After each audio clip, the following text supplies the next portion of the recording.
शंकराचार्य अविमुक्तेश्वरानंद जी को कभी आदर की दृष्टि से देखा जाता था। उन्हें शंकराचार्य की पदवी भी दी गई, लेकिन वर्तमान समय में स्वामी रामभद्राचार्य जी के शिष्यों द्वारा उन पर गंभीर संगीन आरोप लगाए गए हैं। इस वक्त वो आरोपों से इस कदर घिर चुके हैं कि मामला कोर्ट तक पहुंच गया है।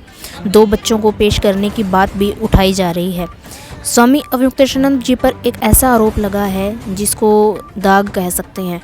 स्वामी जी के बारे में कहा गया है कि उन्होंने यौन शोषण किया है, बाल उत्पीड़न जैसे आरोप उनके ऊपर लगाए जा रहे हैं। इस वक्त वो इस कदर आरोपों से घिर चुके हैं कि वो बयान देने के लिए सामने आए और वो अपनी सफाई में 2 शब्द कहकर गए। अभी आपको वो बयान सुनाते हैं।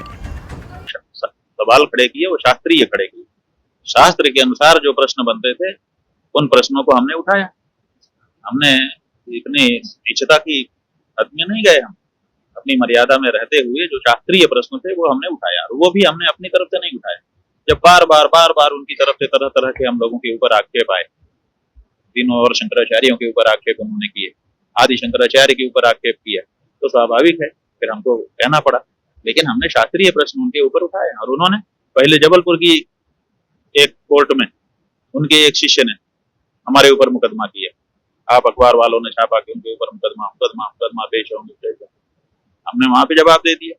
जब उन लोगों ने देखा कि यहाँ पर इनको नहीं फंसा सके तो अब यहाँ आकर के फंसा रहे, तो ये उन्होंने धंधा ही बना लिया कि इनको किसी तरह से फंसाना है। तो ये एक बड़ा कार्टेल, अंग्रेजी में कार्टेल शब्द है, जिससे समझ में आता है कि दूषित मानसिकता से एक समूह का निर्माण करना, एक ग्रुप बनाना और फिर मिल करके प्रहार करना।